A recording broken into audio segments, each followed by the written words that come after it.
Welcome to Wednesday's Real Talk on Real Estate. And today, I want to ask you guys, where should you buy land to make money? Okay. Now, that's the question for me, but I want to ask you guys because if you were going out and you were trying to do anything in life, like where do you go out if you're a retailer and make money on your retail products? If you're a restaurant, where do you go out and set your restaurant to make money in your restaurant? People come and they ask me, Jerome, where do you go out and buy land to make money buying land, doing whatever you're doing in real estate? And so the biggest question that people have is, where do you buy this land? And I'll tell you the first place you don't buy it, where people are broke. You don't go in where there's no money, ladies and gentlemen. And I had a cousin years ago that came in and he said, Jerome, everywhere you go, you're dealing with rich people, and I'm always dealing with these broke people. Hence, my affluency was substantially greater than his because we focused on that demographics. So the first place, guys, I'm going to go over multiple areas that you should buy land and focus on, but I really want to get into, so your brains are sitting at the right perspective. I want to get into where you should really be focusing mentally in spite of what's going on economically, so that way you can make tangible profits. That way your brains are sitting right, and then we can actually go in and know that everything that we're dealing in is dealing in a perspective where there's financial affluency and returns, okay? So one of the biggest things, ladies and gentlemen, is you have to focus where there's affluency. And if there's a little contrary, there's a little contradicting in something that's contrary to what most people would believe because of what's going on economically. So in the housing sector, we deal in two sectors, guys. And when we deal in these two sectors, if you want to understand where to make money in houses, residential, I'm going to give that to you in just a second. If you want to focus on multifamily, the demographics is slightly different, but you want to make sure where there's money. Okay. So we look at a few different things. We're going to talk about land, both in the residential sector and the commercial sector today. And we're going to talk about what demographics you should be focusing on because they're completely different, okay? Where I go in and we buy land for residential development, single family homes, is completely different than where we look for land in the multifamily development space. So pay close attention. Don't get confused or sidetracked between the two. I'm going to give you guys a specific business model in both sectors today so that you guys have a streamlined idea of where you should be focusing on land. Okay, let's start with residential because residential land is where most people make quicker profits in the land space. Okay, now if you're coming in and you want to buy a piece of land to develop to build a house, pay attention. If you're somebody who wants to come in and generate a return just subdividing a piece of land and know exactly where to buy that piece of land over the next 30 days so that you could turn a profit over the next 60 to 90 days, pay attention right now. That is what we're going to focus on. So our demographic serves a specific demographics, 24% of home buyers, okay, in the residential space, completely different than the multifamily space. The multifamily space, we're hitting the masses. In the single family space, we're hitting the lower masses, which is only 24% of home buyers, okay? Now, let's go over these sectors because in the single family space, okay, 74% of home buyers are below the median. That means anybody under the $400,000 mark and below, we don't look at that. So right away, we hack out any house that's less than $400,000 because when we're looking for land, we're looking for demographics first, okay? So first we're looking for affluency. So when we're looking for land, we don't specifically go look for land because if we go blind looking for land, we can find land anywhere. You can go out the front door right now, wherever you're standing, go up the street or down the street in one sector or another, unless you're in an extremely dense area like New York City, and you can find vacant lots. And I think we can all agree that finding land is not hard. Now, finding land that's profitable is hard in most people's minds. Not in mine because I see it everywhere. I know my demographics. I know my business model, and that's what I want you guys to see before you get to the end of this video. So what we do is we look demographically at where we should be building.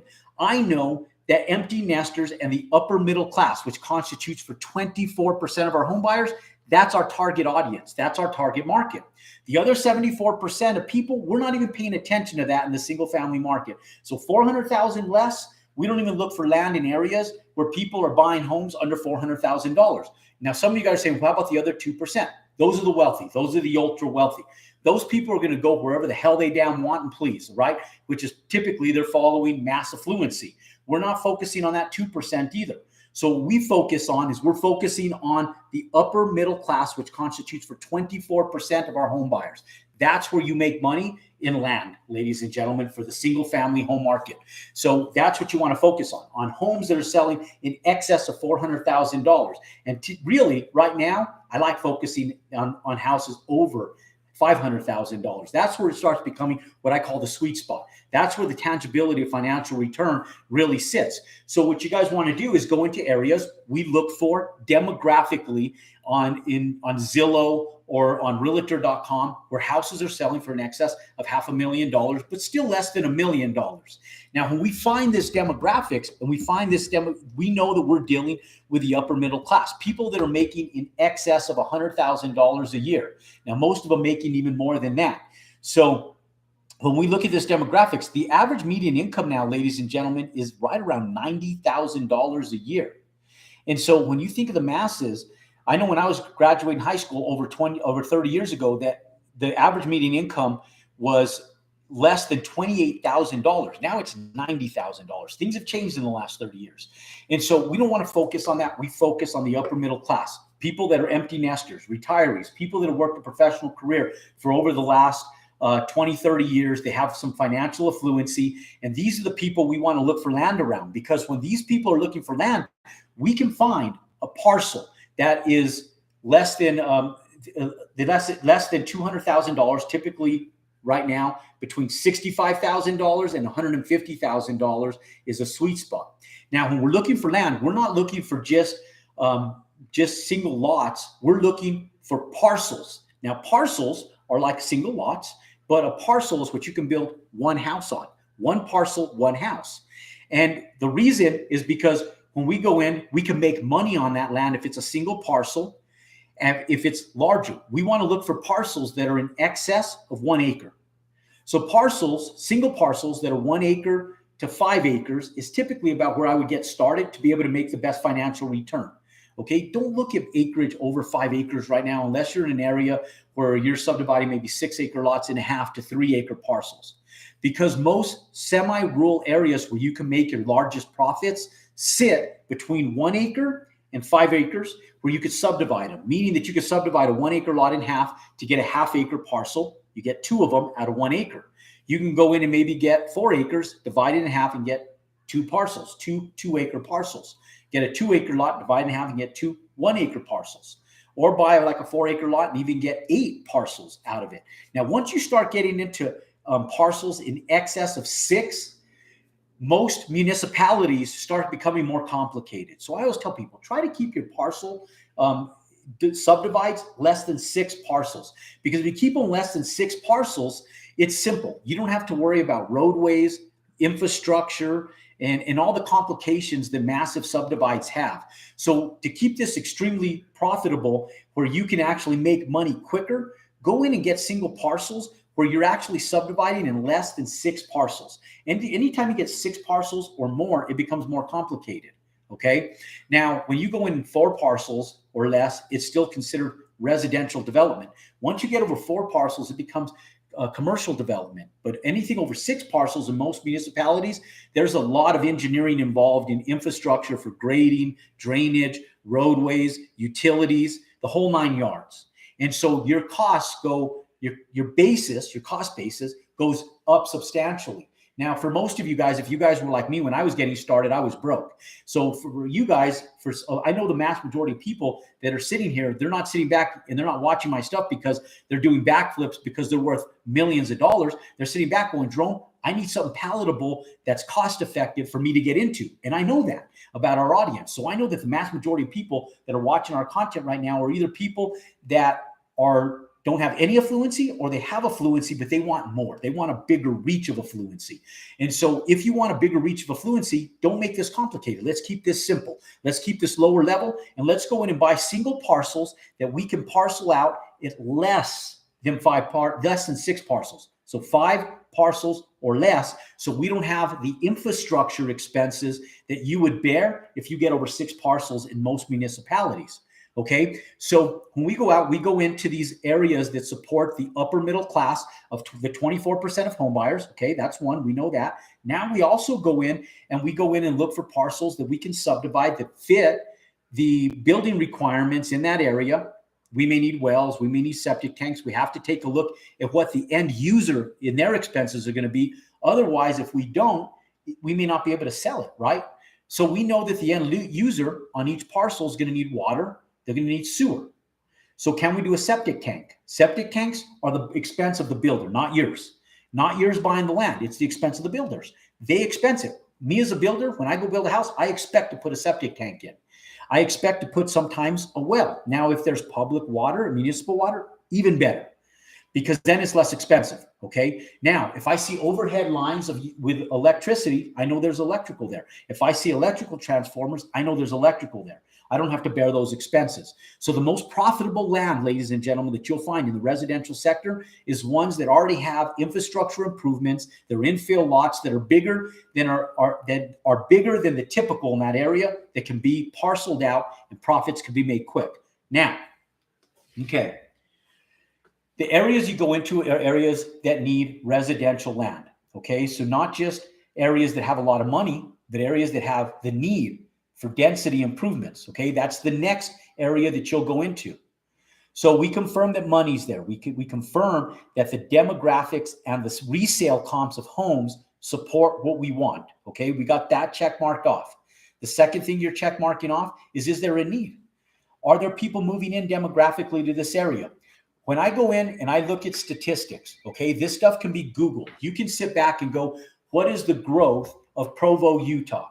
What is the current annual growth of Provo, Utah? What is the current annual growth of Boise, Idaho? Or what is the current annual growth of San Antonio, Texas? Or what's the current annual growth of Kansas City, Kansas, or Kansas City, Missouri? What is the current annual growth of the Panhandle? So you go into like Pensacola, Florida. Or what is the current annual growth of Jacksonville, Florida? You get the concept? I just ask my phone now. You don't have to look at Britannica encyclopedias and look at last year's Britannica encyclopedias, or go out and get the city census bureau or the National Census Bureau to find this stuff out. You can ask Google right now from the convenience of your own home, your own chair, your own office, wherever it's at. And if that demographic is growing by an excess of 1% annually, you have a growth that works. Now, what I'll typically do is say, what's the average median income in that city, right?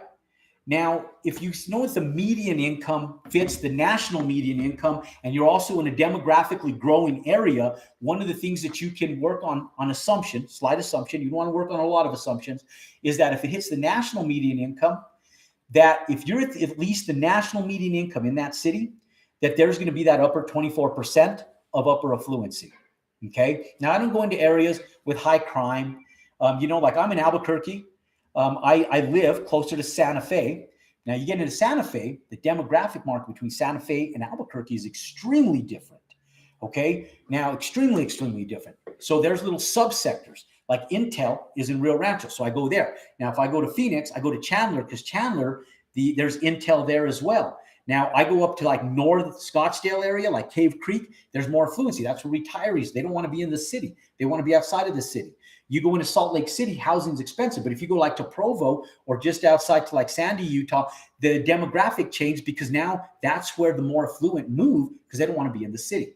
Okay. So depending on where you are, what city, what demographic region you're in, is where we go to be able to service the need for housing. Okay. So like California, extremely expensive place to live, right? So we go into areas like Palm Springs still expensive, but there's cities right around Palm Springs that are very inexpensive to move to. There's places just outside of Orange County that if you go 45 minutes outside of city limits, it's very palatable for most average median home buyers. And you don't have to be in the city. You don't have to deal with traffic unless you're driving in for work, right? But those are the areas, the semi-rural areas, are the areas you focus on. You go down to Miami, Florida. You don't build in Miami, but you go into like Port St. Lucie. You go into some of the areas just outside of these areas. You go into like Orlando. You can go into like you can go into the areas just outside of Orlando where there's a lot more growth in these areas. Texas, San Antonio, going to like Hollywood area in San Antonio. There's a lot more demographic growth in those areas. But there's semi-rural areas that the city is expanding outwards. There's affluency and there's money there, but there's a need because the inner city areas are growing at such a substantial rate that those areas demographic, they need houses, okay? So that's the point that I'm getting at. They need houses. So that's number 2. Now 3, okay? On the residential, you serve the 24% upper middle class. And those 3 things alone, area has to have money. You have to have the upper middle class of 24%, and you have to have an area where it's needed. It's growing. Okay, that's where you make money in land, ladies and gentlemen, on the residential sector. Now, let's go into the commercial sector of land. And before we get into the commercial sector, the multifamily and developing sectors, ladies and gentlemen, if you like this content, you want to be notified of more content just like this, where we're educating you guys on what our business models are, then pound that thumbs up button, give us a little bit of love, let us know you like the content, and then click and subscribe to our YouTube channel so that you're notified and pinged every time more content like this is coming out, and so that way you guys are notified and know about it. Let's take a couple questions from the residential before I get into the commercial, and I will go over the multifamily sector, where the most profitable land for multifamily is. Now, so Celinda Owens, demographics first, 4K to 500K. Yes, where houses, you want to look for land where homes are selling for an excess of $400,000, and I really like an excess of $500,000. Less than $1 million, but in excess of 400,000. Now, there's a slight exception to about 4 or 5 major cities across the United States, but 95% of our population will fit right into that demographical region, okay? Now, 90K average median income, she's just taking notes on here. So good job, yeah. Now, understand, ladies and gentlemen, that the active income part of real estate is involved in what I'm talking about right now in the residential sector of land. Okay, that's active income. That's income that you have to go out and keep working for. But it's okay. I still have active income because I'm young, healthy, and I still want that active income. And I'm still growing my passive income. But if you guys want passive income in multifamily, storage units, industrial warehouse, listen up. Here's how you find the right land demographically. So when we go in and we look for commercial land, one, I need to know that there is a need for that land, okay? How quick can you flip those lots? Quick. Right now, ladies and gentlemen, residential lots can be flipped quick.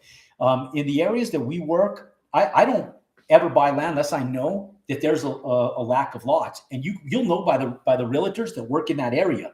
So the whole key component of knowing how quick you can flip those lots is by an outreach to the residential brokers in that area that service builders specifically, because you're going to find a lot of tract home builders like D.R. Horton, Pulte, Lennar Homes. All these guys are going to be building, right?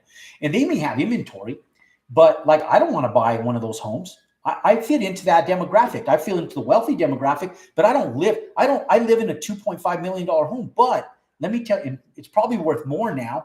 But I'll tell you guys that before I was wealthy, I wouldn't live in a tract home because I grew up in the country. I grew up a country boy, and I don't want to live in the city. I don't want to live by anybody. So I worked my ass off to make sure that I lived in the outer parts of these clustered neighborhoods where I had land. And so you want to go in. There's a lot of people like me that don't want to live on top of each other and 5 foot from their neighbors. So when you go in and you're looking for these lots, ladies and gentlemen, understand that these lots are easy to flip when you're dealing with custom home builders, spec home builders, those 2 type of builders, spec builders and custom home builders.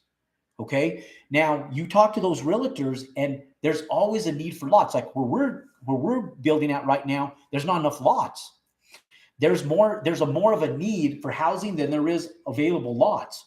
So I'm very greedy. I will only pawn off lots on people that are part of our inner circle in our program. So other people that come in and ask me, I'll say, there's no lots, bro. So find them. I'll tell them. So I'll tell guys and girls, say, there's no lots, find them. And then if you work with me selfishly enough, I'll say, okay, well, hey, all of a sudden a lot came up because it's easy for me to turn them and flip them. And same thing for you guys. You get good at one area, you can retire in that area and you can work that one area your whole life, guys. Before the 2008 recession, I worked and built homes in one area, one municipality. And I still own lots in that area. I just found more affluency in a different area after 2008. So we still own them. I could still build there. They're still profitable. I just happened to find a better area that fit my business model after the 2008 recession because of what happened economically. So now I focused in that one area, and I found a very similar area like that over in Phoenix, North Scottsdale area. And so I focused on that area. And then I found a little niche because of a business partner of mine up in the Seattle, Washington area that fit the tech industry. And I only focus on those little 3 demographics, and we've made millions. So we've been successful doing, and we're telling you guys, since we have over 500, almost 600 students nationwide, we tell them, once you find your area, don't go out of that area. Just focus, hyper focus on that one area. So now we have little subsectors in California, in Florida, Northern California, Northern Florida, Central Florida, and Southern Florida. We have people in the Tennessee areas, little sectors in Tennessee. We have sectors in Georgia and around the Atlanta Beltway. We have people all over the country, in Oklahoma, Texas, and we have these little subsectors, and we tell people, just focus and hit and dwell those areas. Okay, don't get crazy going all over the country. You can focus and get wealthy in these one little demographic areas your whole career without getting crazy on it. Okay, now, are 30 paper lots worth entitling to sell to a builders? Yes, but if you're going to do 30 paper lots, you need to be able to have a bandwidth of bigger builders. Okay, most custom builders or spec builders aren't going to buy 30 lots from you. Now, you could do 30 lots and sell them if you have a bandwidth of like 4 or 5 custom builders. We do that. And then we'll sell off like 2 or 3 lots to each custom builder. They'll hold and retain them. And so networking is the key to selling off paper lots to custom builders, or just going in and talking to larger developers that do more homes, more density, and selling those lots, the entire paper development is in its entirety to that builder. Okay, because then they just have to do the infrastructure development, which is way cool, because that saves them at least 9 months, and then you're able to sell off those paper lots to that builder. Now, what a paper lot is, ladies and gentlemen, is when you have a big vacant lot that has a lot of trees, shrubbery, and you don't put in infrastructure, but you do all of what's required on the soft costs, the architecture, the survey work, the civil engineering, that tells you what the grades and lay of the land is going to be. And then you do all your roadways and all the engineering on paper, and you sell off all of the infrastructure, engineering and architecture off, all the paper off to a builder and developer to actually install the infrastructure. But that increases the value of that land. It's the first breakaway point in subdividing. You put it all together, you put it on paper, and you sell it, all the paper lots. So thanks for bringing that question to Ronnie. Appreciate you. Okay, now, commercial. Let's get off residential for a second. Let's go high level, okay? So those of you guys that are keeping this super simple, listen to this too. You do not want to leave this call right now, because this is the long-term goal. This is the long-term play. You got to make money in active income doing residential stuff. That's okay. That's where we started, and we still utilize. It's a tool, guys. Because I could still make money on residential stuff. Why not make it? It doesn't take a lot of effort, doesn't take a lot of time. And I can find this stuff because I've been in the business. You land up in this game, and now you become a leader in this game. Why not continue making that money actively? Especially if you're healthy, young, it doesn't take a lot of time. It doesn't consume me. So pay attention to this. This is high level. This is where you move into the passive income game, and it starts in the dirt, guys. It starts in the land. You can go off and syndicate. You can make your own small little sliver doing syndications and giving, rolling in your equity and then holding these properties for 3 years. Or you can learn the development game. Now, this is where big money comes in to the land game. Okay. So even if you don't build it out and you don't want the passive income, if you want to go from making thousands of dollars, 10, 50, $100,000 profits going into the $1 million mark, this is where the goal is. This is where your focus should be. Learn the small game and then get into the big game. But you'll leave some of the money from the small game to feed the big game. So where the money is where there's needs, demographic needs, okay? So where there is a need for housing is where multifamily works. But you got to be careful with multifamily, because most municipalities, inner city, they don't want no more multifamily. The neighbors hate it. The municipalities hate it. So you need to go where there is a need and confirm that there's a need of growth, where there's rooftops and there's growing demographic cities outside of the city limits most times than not.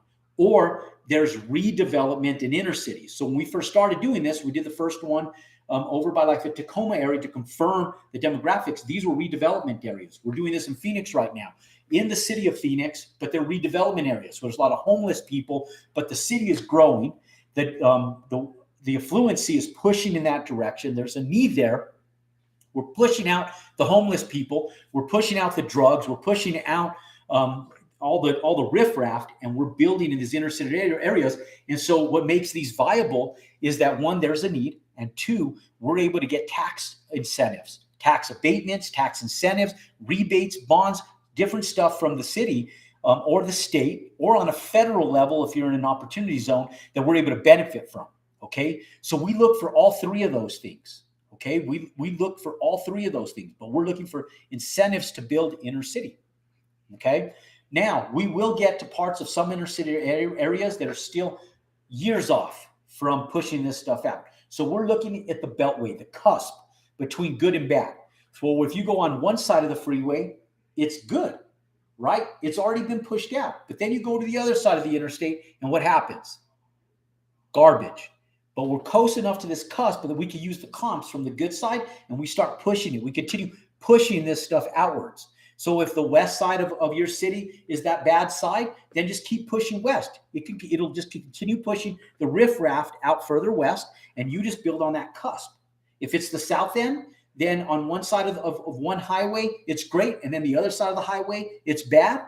Well, then just be right at that cusp and start pushing that stuff out. Because what happens is the city, the municipality, will embrace it. That's always our sales point to the city, is we say, look, guys, you have riffraff, you have garbage, you have homeless people living in empty buildings. Why don't we level these empty buildings, bring this something beautiful, and let's look at getting a distressed asset, a distressed piece of property that you can buy at land value, scrape it clean, and then build something more desirable. So that's one aspect that works extremely well.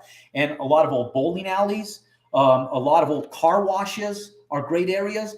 A lot of old rundown Motel 6s or low-end motels are great, because what happens in a lot of these low-end motels in most of your cities? Prostitution, drugs, drug pushing. That's what happens in a lot of these places. What is the city trying to do with all those old motels and stuff in some of these inner city areas that are problematic?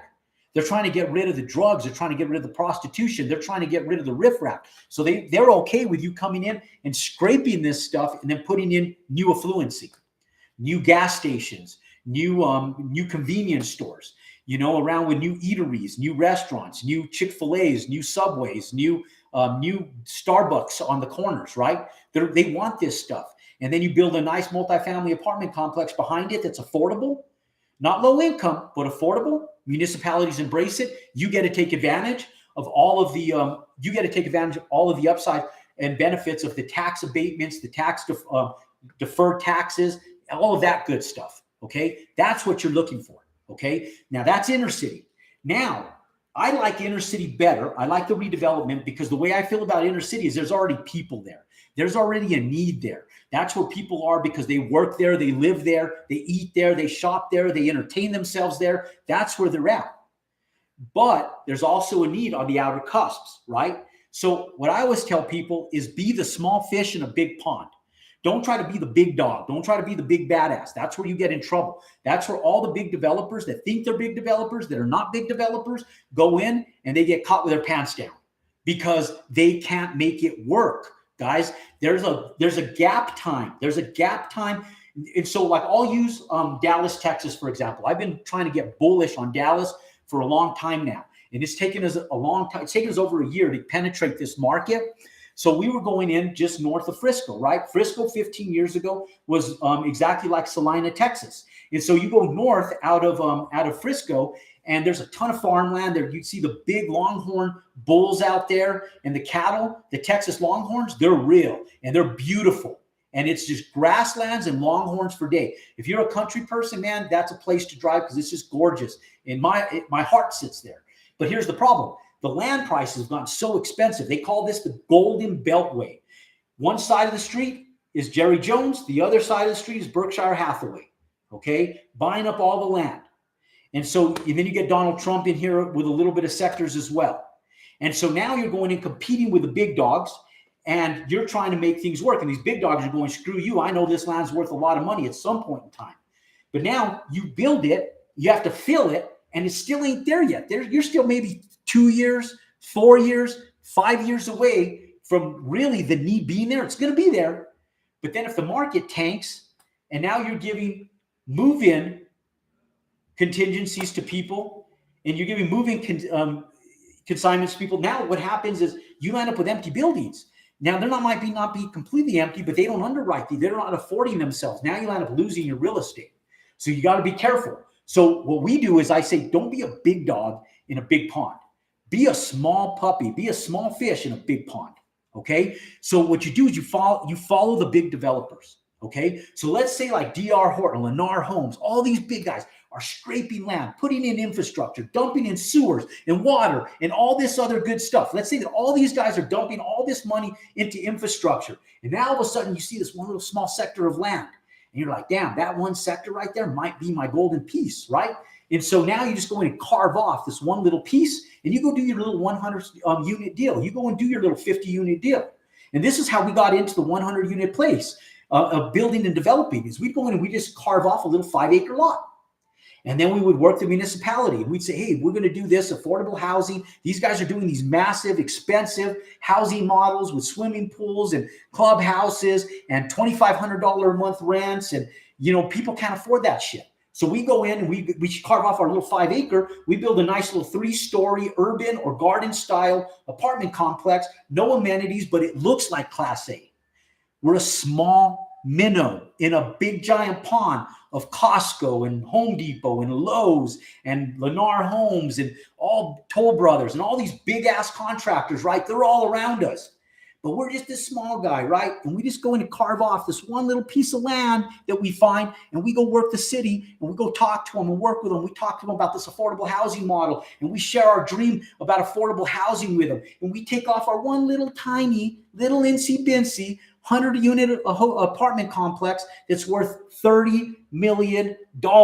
This one little tiny minnow is worth $30 million. What is $30 million worth to the average person? What if you go in and it costs you $20 million to build that? What does $10 million in valuation do for you? I know for most people, that's life-changing. Okay? Life-changing for me. It was life-changing for me. It could be life-changing for you. And we're a minnow, guys. $30 million property, a minnow in a big pond. Right? We're not the shark. We're not the killer whale. We're just a minnow.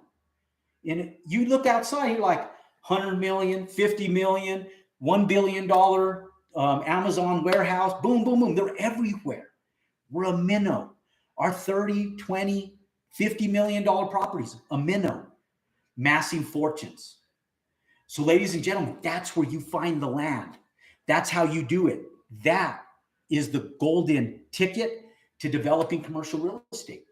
You entitle that stuff, the land value goes up from maybe being worth $12,000 or $10,000 a door, up to, once entitled, maybe up to worth in excess of $20,000 a door. And the entitlements might cost you a few $100s, right? This is big boy play now. We went over the entry level, small stuff on subdividing land at the beginning of this video. If you haven't seen that and you came in later, then boom, go back, replay, rewatch, hashtag, comment, hashtag, replay. And watch the beginning of this video to learn the entry level, the bear of entry to get here, which is extremely profitable. And then you migrate into the big boy play, what we're talking about here.